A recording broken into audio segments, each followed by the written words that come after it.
A very common trope that arises in a narcissistic relationship, sort of a storyline of these narcissistic relationship, is the story of the empath and the narcissist.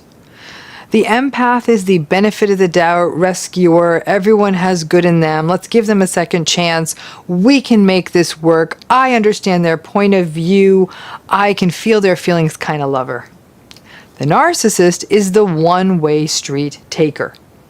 And in the blink of an eye, you put a narcissist and an empath together, and you're watching a very toxic tango. So the question becomes, when does this never-ending, bottomless well of empathy that the empath offers go from empathy to enabling? And is there a difference between empathy and enabling? Let's break this down by starting to talk about empathy. We talk about empathy all the time, right? But really, what is it? I view it as empathy as being the awareness of, interest in, and presence with the emotional states of another person in a way that results in some kind of behavioral shift in us. And that behavioral shift might mean we listen to someone, we help someone, or we otherwise respond to that other person in a way that's consistent with understanding their feelings. Part B of empathy is something we call self-reflective capacity. That ability to be aware of your own impact on other people, to infer how other people may experience you, and shape or modify your behavior accordingly based on the temperature of the room, or at least the other person in the room with you. To empathize is to genuinely attempt to put yourself in the position or the mindset of the other person. The Oxford Dictionary defines empathy as the ability to understand and share the feelings of another. As you can see, my definition was a little bit talky. But at the core of empathy is the ability to resonate, care about, and pay attention to the feelings of other people, which in essence really just means being tapped into other people and caring about them. Empathy is good for us, and it's good for the world. When people feel seen and heard, they thrive. Too many people did not get consistent empathy when they needed it most, which was in childhood. And so they often crave it as adults, and they blossom in the presence of it. Now, I don't want this to devolve into a dissertation, which I could for hours, on how the world has become much more selfish, much more egocentric, and let's face it, technology is a big player in that. Listen, there was a time in history that empathy was a little bit more required just to get through the day. We human beings lived in small tribal structures, and we relied on each other for gathering and hunting and farming and trading and child rearing. I have no doubt those early tribes squabbled and fought a lot, but they had to be attuned to each other. Empathy as a survival trait seems to have lost some of its adaptive utility, and the fact is, though, that is harming everyone's mental health. So then what is enabling? Enabling is permitting or even sort of facilitating the maladaptive or unhealthy behavior of another person by not putting any consequences on their behavior and going one step farther and even taking responsibility for another person's behavior. And the overall outcome of all of this is that it sort of strengthens and reinforces the bad behavior and the person behaving badly, where change is no longer likely or possible. The Oxford definition of enabling, interestingly, is to give the authority or means to do something. It's a little simple, right?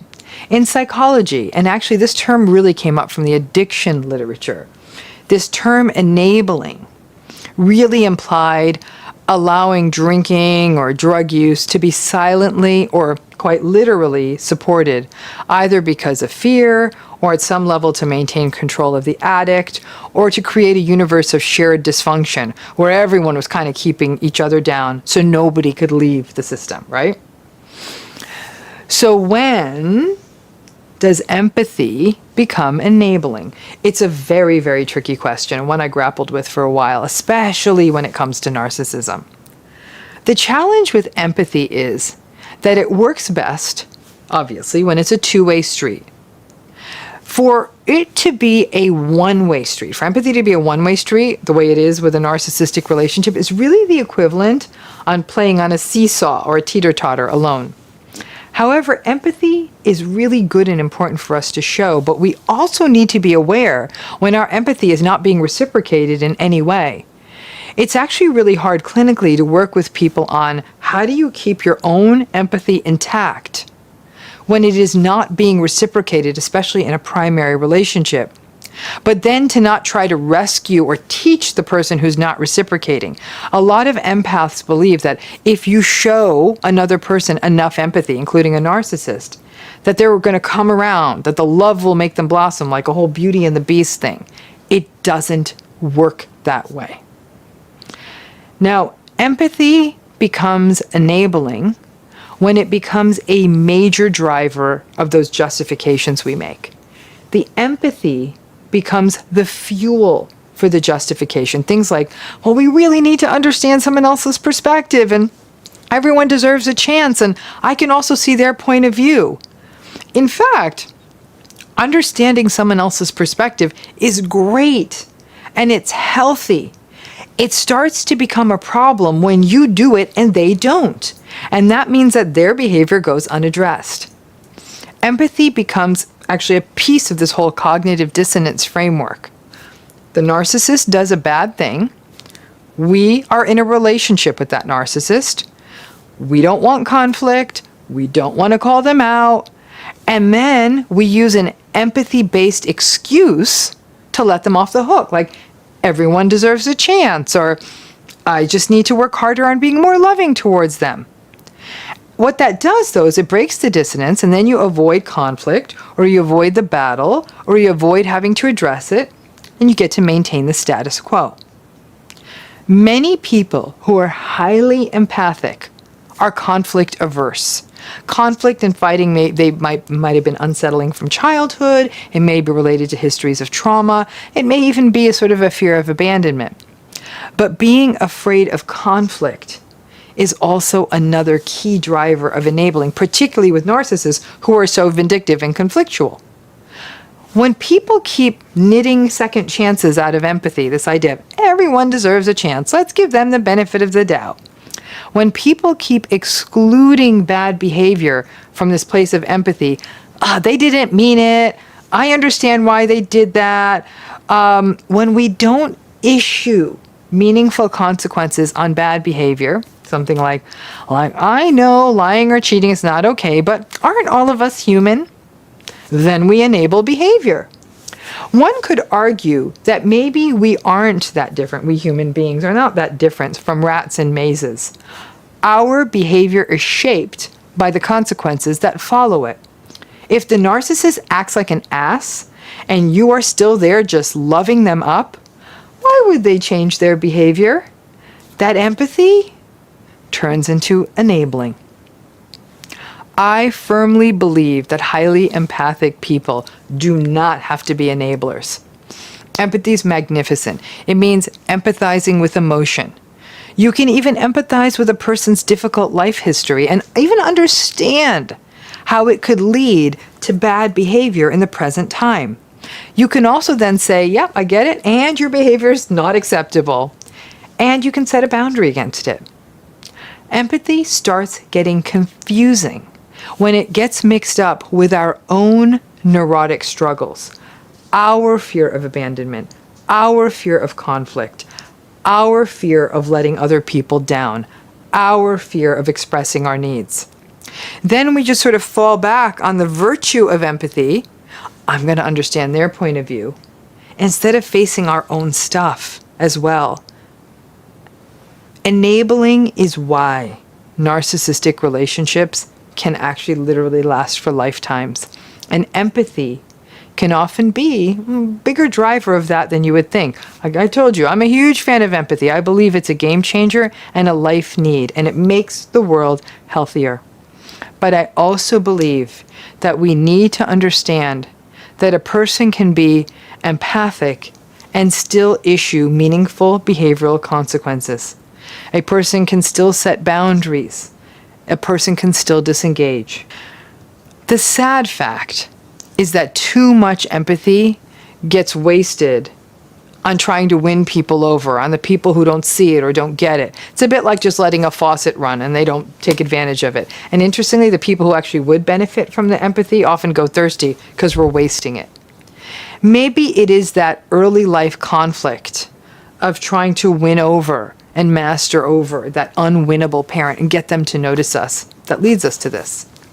Another difficult issue is that, yes, many people who are narcissistic, yes, I understand they do have very difficult life histories at times. Trauma, loss, cold and remote parents, chaotic beginnings. And we want to show people like that empathy. And that's great. But again, the manipulation, which is at the core of narcissistic relationships, means that a narcissistic person will very quickly recognize that your empathy is the equivalent of a get-out-of-jail-free card. It is for this reason that forgiveness is such a challenging space in narcissistic relationships. Forgiveness, the act of forgiveness, is very much predicated on empathy. But with a narcissist, that forgiveness is enabling. While with those who are narcissistic, who are not narcissistic, so when you're with somebody who's not narcissistic, forgiveness can be redemptive and transformative. When it comes to forgiveness, you gotta know your audience. It's a complex relationship between empathy and enabling. And sadly, people will often cite empathy as a reason for not setting boundaries or consequences. That seems a little hard on them, right? Acknowledging your own discomfort with setting boundaries is a first step. And perhaps the greatest challenge with empathy is that we show so little of it to ourselves. And frankly, if you can be empathic with yourself, you are not only going to be far better at bringing it to the world, you are also less likely to be an enabler. So to all the empaths out there, stop giving it away. It's time you started showing some of that empathy to yourselves. Don't blame yourselves, but recognize that boundaries are a really good thing, especially with narcissists. And the biggest takeaway, when we enable bad behavior in narcissists, it's just a matter of time before that enabled narcissistic person goes out and hurts somebody else. I really want to reiterate the point. Empathy is great. And before you all feel like you need to downregulate it, I'm saying that you can be wise and discerning with your empathy. You can feel it for someone, but empathy doesn't mean caving. Empathy doesn't mean enabling.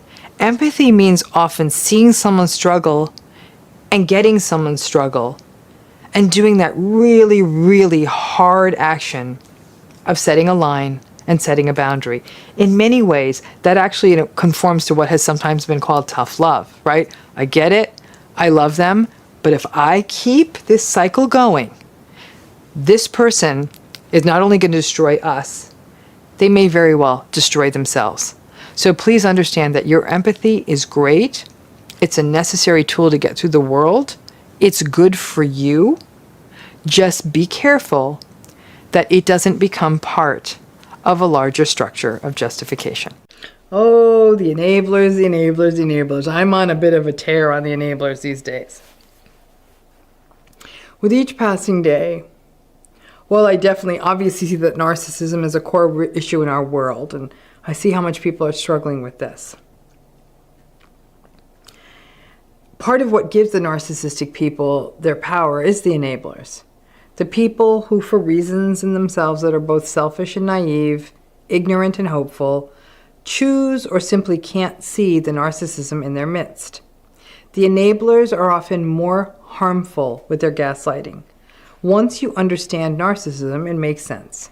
You see their charm and charisma, their shape-shifting and their lies, their betrayal and their blame-shifting. It's clear, and you see it. The enablers, though, are a whole other story because they take so many forms. And we have videos on this channel talking about all the different kinds of enablers and enabling. I mean, we know that some are naive Pollyannas. Some of them are sort of in collusion with the narcissistic person. They get benefits from the narcissistic person, such as money or some other forms of support. Some enablers just want to preserve something bigger. They're wedded to the idea of family or marriage or something, and they don't want to see anything that interferes with that vision. To see or believe or accept your version of events through the lens of narcissism means dismantling their version of the world. So it's easier to write off the person who's being abused by the narcissist as being the problem or being too sensitive or being too dramatic. Then the enabler gets to preserve their worldview. That's cognitive dissonance at play. They throw you under the bus so they can keep reviewing the world the way they want. But there's another way this plays out. When we enable the enablers. And sometimes we view the enablers, the people who don't get it, who think you're being too harsh. When you say you're going no contact, for example, with a family member, or you're getting a divorce after 40 years, or you refuse to attend a family wedding and engage with a toxic sibling, or stop spending time with a friend group because of one friend's invalidating and manipulative behavior. We view some of these enablers as kind and nice. So we may think this enabler, who we have known for a long time and who is kind, oh, she's so sweet and she believes in family. Oh, he's such a kind, great guy. It's hard for him to think that people are toxic. Or she's so nice. He's so kind. They're so sweet. It's not in their nature to see this. You know what, folks? Fuck that. When a person can't hear that someone is suffering in a toxic relationship and writes revisionist BS around it, family is important, family first, marriage is forever, give him, give her, give them another chance. You only have one family, you only have one mother. That's not kind. This is difficult when the person engaging in this enabling actually is a nice, kind person. This is why enabling can be so confusing.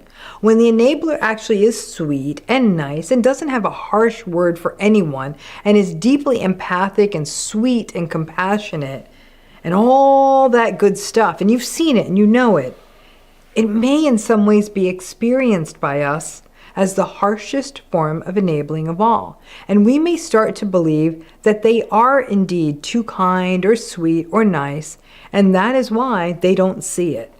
Because this is a mind F. I gotta stop cursing. We see a kind and sweet person who is questioning a painful decision or awareness that we are coming to, that a longtime spouse or partner or family member or friend is narcissistic, and that we may have to step away from the relationship. And so we again then step back and wonder if we're the ones who are being excessive. Nobody comes to the decision to step away from a narcissistic relationship lightly. These relationships are confusing by definition. These are charming, charismatic, sympathetic at times, confusingly empathic at others, sometimes nice, often manipulative, always self-serving people. And we get confused. We read and hear things on the news about people who are physically assaulted and abused by family members, by partners, and we may think, well, that's not what I'm going through. I'm just living with someone where it is unpredictable. And I feel like I'm not enough. And maybe that's a me thing. And even if it levels up, the spouse cheats, the parents betray your trust, the family member takes your money or takes advantage of you, you may still get confused by the mix of emotions and behavior that they show. So, when someone whom you value as kind and nice and sweet and solid says, you only have one mom, or do you want to do this to your kids, or there's always a way to work things out, give them a chance, it kind of takes our trauma bond and encases it in cement. If our sweet friend sees it this way, maybe we're wrong. I do not for a minute buy that a person cannot see narcissism clearly and also be kind. I think you can be kind and simultaneously get it. In fact, most of you who have weathered long-term narcissistic relationships and had to take some drastic actions are some of the kindest people out there. You put up with so much, and many of you never played dirty. You never let the narcissistic person really have it, and you still showed up like a decent human being. Seeing something clearly doesn't make you unkind. It makes you wise. And frankly, it makes you more compassionate. Because the ultimate measure of kindness is to be in the uncomfortable position of being able to remain witness to another person's pain and to not judge it, but just be with it. Honestly, it's easy to be kind if you have the luxury of walking around in a world where ideals like family is good, or maybe your life wasn't harmed by narcissism. I'd be a damned saint too under those circumstances. But that's not how life works. And every so often I meet that unicorn of a person who says that, no, I never really had any major narcissistic people in their lives, at which point I do look at them suspiciously and wonder, is it them? But the idea that some people just don't get it because they're kind or sweet or nice, I'm not buying it. You cannot live in the world the way it is now and not get it. And if you don't get it, you are putting yourself and other people at risk. Getting it means protecting yourself. It means understanding the dynamics. It means not getting pulled into the toxic dance, not sharing too much of yourself, not blaming yourself, not getting snowed by qualities like confidence and smarts or financial success, which make us think a person is good. Which actually those qualities don't mean a person is good. It means that they're smart or successful. Getting it is empathic. It may not have happened to you, or it did and you choose not to see it, but getting it means then that you can be there for others in a non-judgmental way. I'm happy for people with happy families and marriages. Great, go enjoy them, but it is not kind if you don't understand it and then you second guess the agonizing decisions that someone who has gone through a narcissistic relationship has to grapple with. Just because you didn't or don't want to see it, or you want to maintain some sort of idealized, utopic, unsullied vision of the world. Is it really kindness if a person can witness your pain and second guess it? Not really. And because a sweet person does this, we may doubt ourselves and dig deeper into the sense that we are the bad ones. After all, the sweet person is saying that we should give the narcissistic person another chance, and love is great. So maybe we're the devilish person for wanting to go no contact and never look back. You aren't the devilish person. In fact, your desire to potentially go no contact or distance from a narcissistic person, or maybe even never interact with them again, is self-kindness. And frankly, it's often clear-headed sanity. It's not a choice. Going no contact, for example, is not a choice all of us can make. But many a kind friend may even look at you sideways for even suggesting that dear old dad or your bossy sister is narcissistic or toxic. So let's stop doing the enabler's dirty work for them. They may choose not to see what is going on, but we don't need to let them magnify our self-doubt. The enablers are the jet fuel for the narcissistic people. They are their armies of flying monkeys and manipulators, and yes, sometimes they are nice people. Until they enable. And then, they are part of the problem. And despite all of that kindness, they may be bad for your health. So let's take on something that a lot of people say, I don't want to raise a narcissistic kid, or I don't want my kids to ever get the message that narcissism is okay.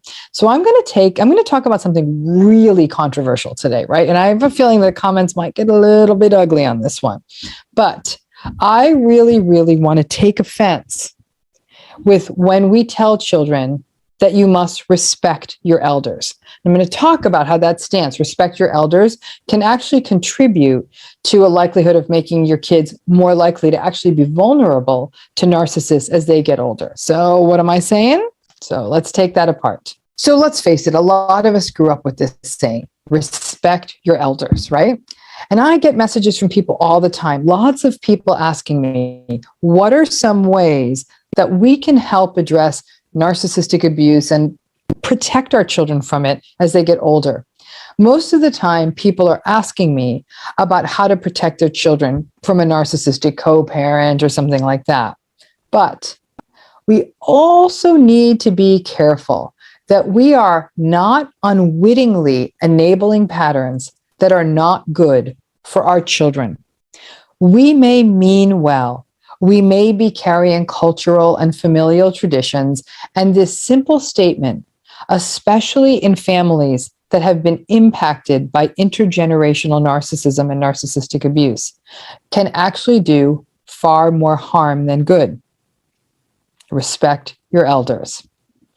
So this is really challenging because please, and again, this is what I'm saying, people might get heated. Please do not take this as me saying that young people or anyone should disrespect their elders. But I am a bigger fan of according people with respect and also expecting respect back. But when families say respect your elders, they are going one step more. What they're doing is they're telling people to not question your elders, to respect them unseeingly, and sometimes to endure bad behavior from those elders, to give those elders a free pass. And that, depending on how the elders conduct themselves, is risky. Respect to me is a quality that should characterize all human relationships, but it is also something that over time is something that can be lost based on someone's conduct and needs to be cultivated through our behavior. It should not just be a given that because someone is older, that they can constantly be given a free pass.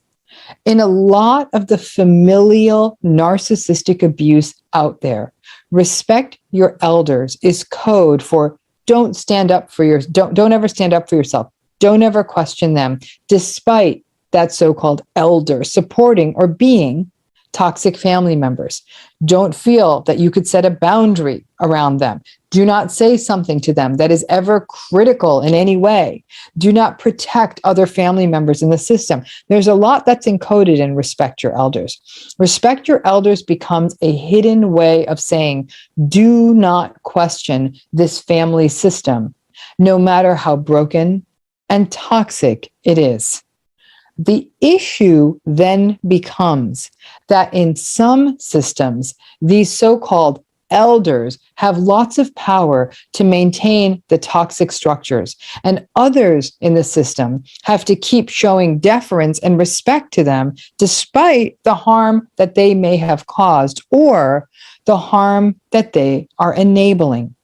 Many times, the most toxic folks in a family system will harness an elder in the name of shaming people in the family system who actually try to stand up to the toxic system. The elder may be wedded to that collective structure. It's working for them.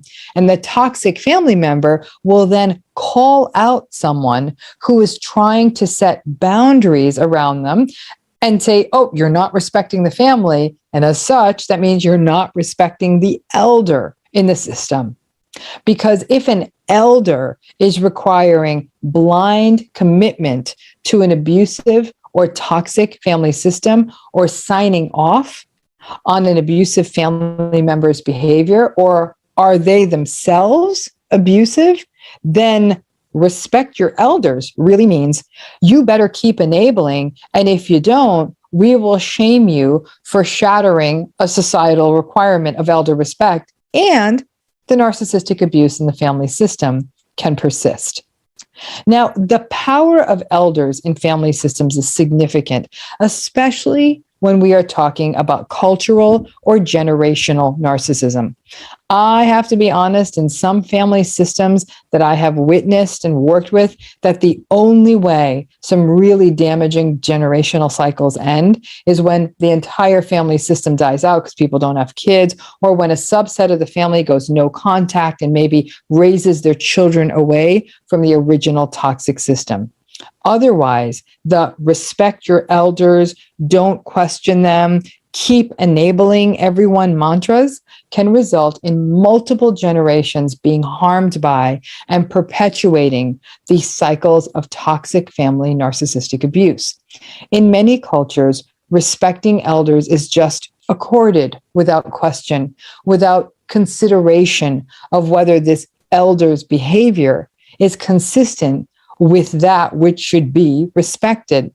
And the elder respect piece has a twist that if anyone were to break ranks and say that I don't respect this older person in my family, in this family system, that because they harmed my parent, because they harmed other people, because they harmed me, that they keep supporting someone who's harming people in the family, then that family member who stands up against that elder and sets a boundary around that elder is often shamed and shut down. So many people don't even want to do that or take that risk.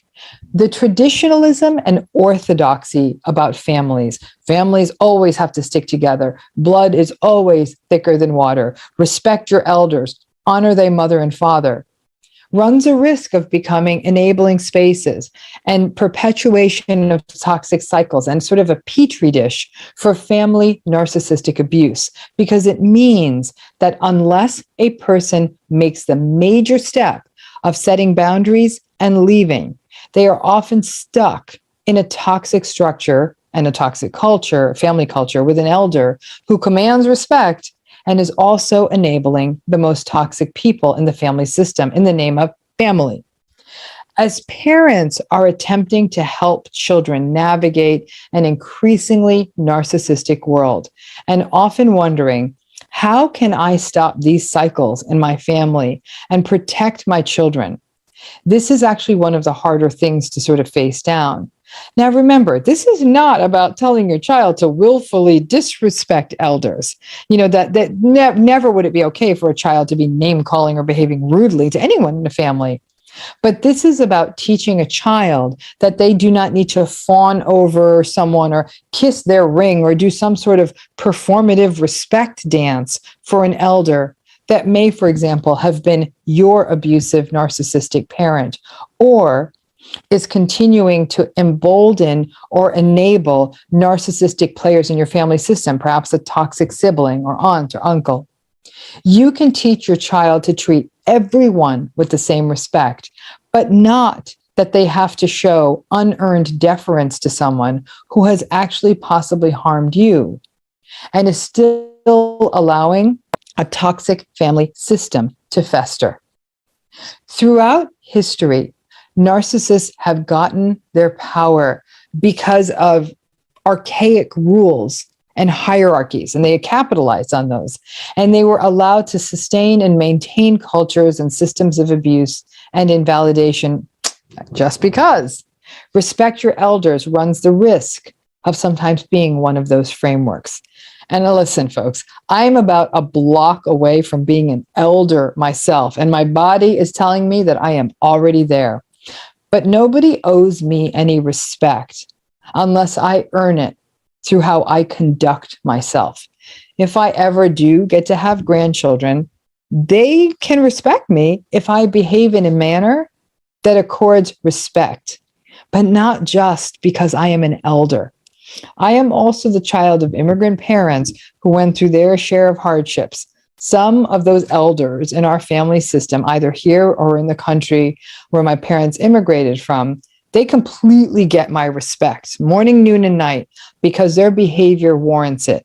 But others in that system continue to engage in brutally narcissistic behavior, and I still get the message that I'm supposed to respect those elders.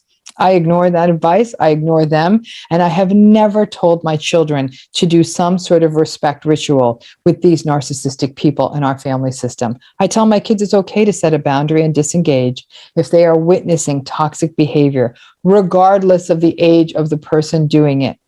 To do differently would be sending a mixed message to my children. And I refused to perpetuate these cycles anymore than they already have been, in my family at least. Mixed messages about respecting elders fosters cognitive dissonance, creates more confusion, and also creates more vulnerability to these relationships and cycles, because basically what we're doing is telling kids, push down all that bad stuff you're seeing, be okay with it, and even rally up and really, again, do that performative respect dance. And to do that, really, especially if this is somebody who may have harmed you in a family system, doesn't feel good for you. And it's giving a confusing message to your kids. Again, it's a very tough one. And it is not about willful disrespect. It's really, really about how can I teach my kids that respect at some level, while we should have it for everyone, it's also something that at times needs to be cultivated and at some level earned. Now, toxic positivity is a pattern that is sort of seen in people who sort of require people to be happy and positive all the time, who don't allow space for normal, what we call dysphoric or negative emotions like anxiety or sadness or worry. And many a self-improvement cult has arisen out of people being told their dysphoric or sad emotions reflected some sort of damage or limitation within them, and then they would have those emotions be judged harshly by the other people in the so-called cult.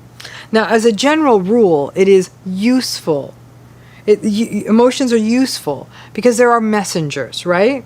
And in most cases, maybe not all, but in most cases, emotions pass. We have them and then they work them their way through. But we need to heed our emotions as the messengers and signals that they are.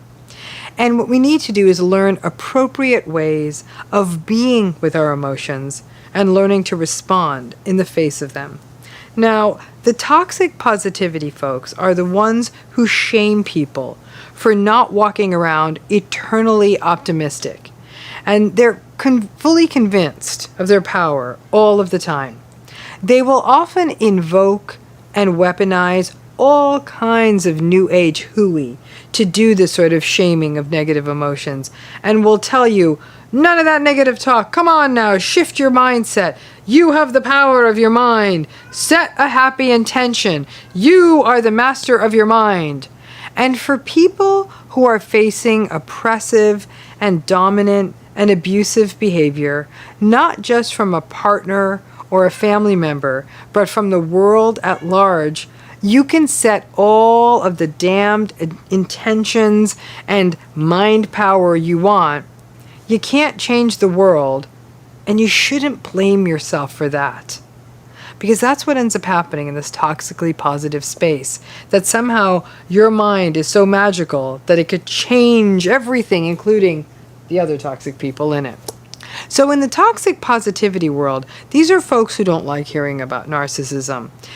It's just too negative for them. And it's interesting because a fair number of these toxically positive folks are narcissistic themselves. Narcissism feels like it's too defeatist a conversation for them. It feels too negative. And this idea that something can't change, well, that's just way too much for them. To them, you've got your mind power that should be able to change anything, right? In the toxic positivity world, everything can be changed, they think. And if you believe it can't be changed, well, that's your fault. Interestingly, the toxic positivity folks may also not be that bothered, as it were, at the kinds of narcissistic traits and qualities we see in people, and instead they may frame narcissistic people as people who are just tough leaders, or who think out of the box, or who are just able to make direct decisions. And that if we are having trouble in a relationship with them, then it's our fault. Please don't get me started on this. This one gets me going.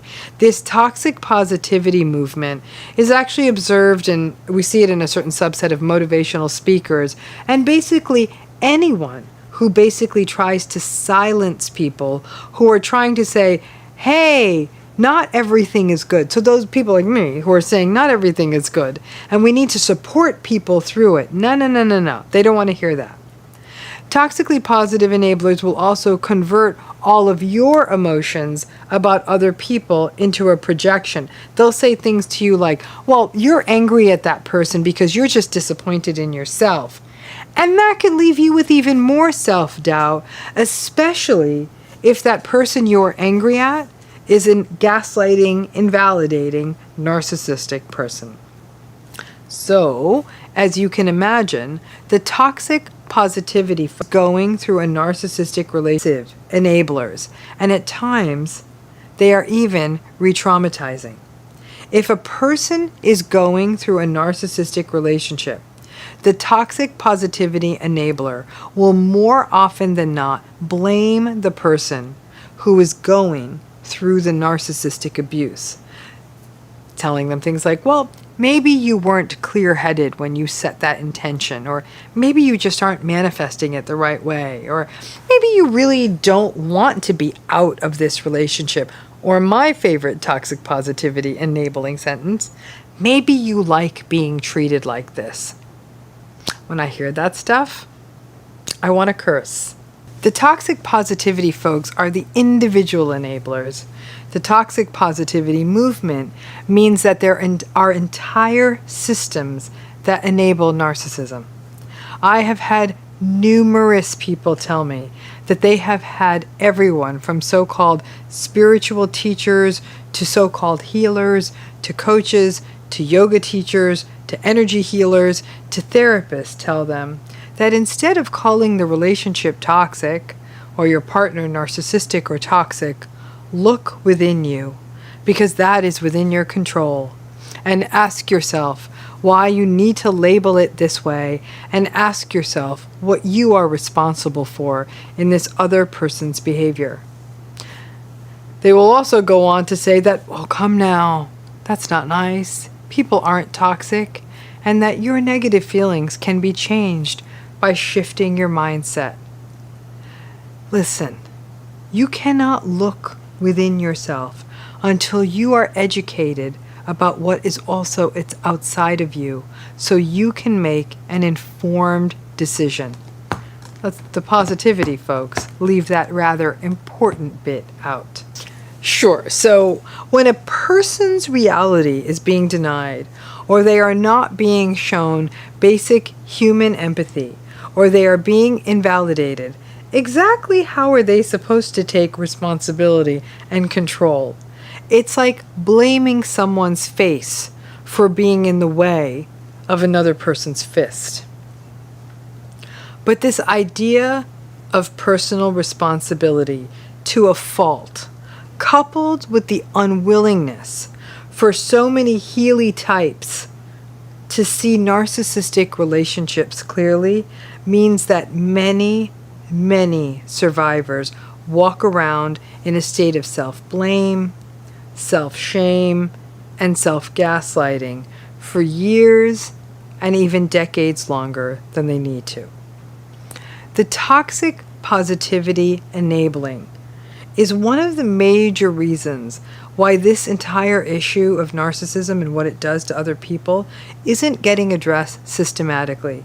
Why positive, toxically positive motivational speakers make millions and millions of dollars and are embraced by the healing pundits who love nice and easy love and light solutions, with the rest of us who are trying to address narcissism and narcissistic abuse bringing up the rear without nearly as much reach. This message on narcissism is not as cheerful as being positive. I know that. Listen, I have no doubt that positivity is nice, and it must actually be fun. I am pessimistic by nature, and I think I was born that way, and it's in my DNA, so I own it. It's not my natural groove. I gotta tell you, sometimes I really love the reassurance that comes from positive people. And frankly, I really do believe in taking personal responsibility, especially once you have all of the facts. And that is why when people are being told to change themselves and look inward, when they are in a difficult relationship. I can get behind that, but only if they have all the facts. Facts including the idea that narcissism really doesn't change, that none of this is really your fault, that there's nothing you can do, and that you can't win at this. And once you know that, once you really get the parameters of what these antagonistic relationships are about, then I can get behind a person having to take responsibility when they're in one of these relationships and making a decision. But blaming a person for being sad or anxious or confused when they're being narcissistically abused, that's BS. Toxic positivity enabling is dangerous. It is systemic and it is everywhere. Someone invalidating you is not your fault. No, it's not because your energy is off. It's just not okay. Someone gaslighting you is not your fault. You feeling sad if someone is conducting themselves this way with you is normal. And when someone tells you to turn that frown upside down because you're responsible for it, you can tell them in whatever way works for you where to put that advice. That frown of yours, I'm actually pretty confident it will work itself out. Once you understand what these relationships are about, and you can break through the cognitive dissonance and the trauma bonding. Nobody can rush your healing. There is no magical yoga pose or crystal or self-development course or a mantra that can do it. Get the information on what these toxic personality styles are about. Be kind to yourself and trust the process. It will happen. And while you are setting up the boundaries and the disengagement around the narcissistic folks, you may want to cast that net a little wider, and you may want to do that with the toxically positive enablers as well. The toxically positive enablers are actually a little bit different than the Pollyannas. The Pollyannas actually take a little bit more of a simplistic stance. Everybody has good in them. The toxically positive ones take this a level up. They actually blame you and want you to take responsibility for everything that happens to you, even the narcissistic abuse, and will blame you when you have a negative mood for not having a strong enough mind to get your way out of it. I actually do believe that there's a lot of space and utility to positivity, but I am not a fan of empty, inane, sort of jump on the train with everyone else positivity. I think that positivity has to come from a place of you understanding what these kinds of difficult relationships are about and ultimately feeling the freedom, the power, and the conviction to make decisions that work for you. Don't let anyone ever tell you to smile for them because it's good for you, and if you don't, it's because your energy's off. Your energy's right on. You just need the right information to make the best choice for you. Thanks again.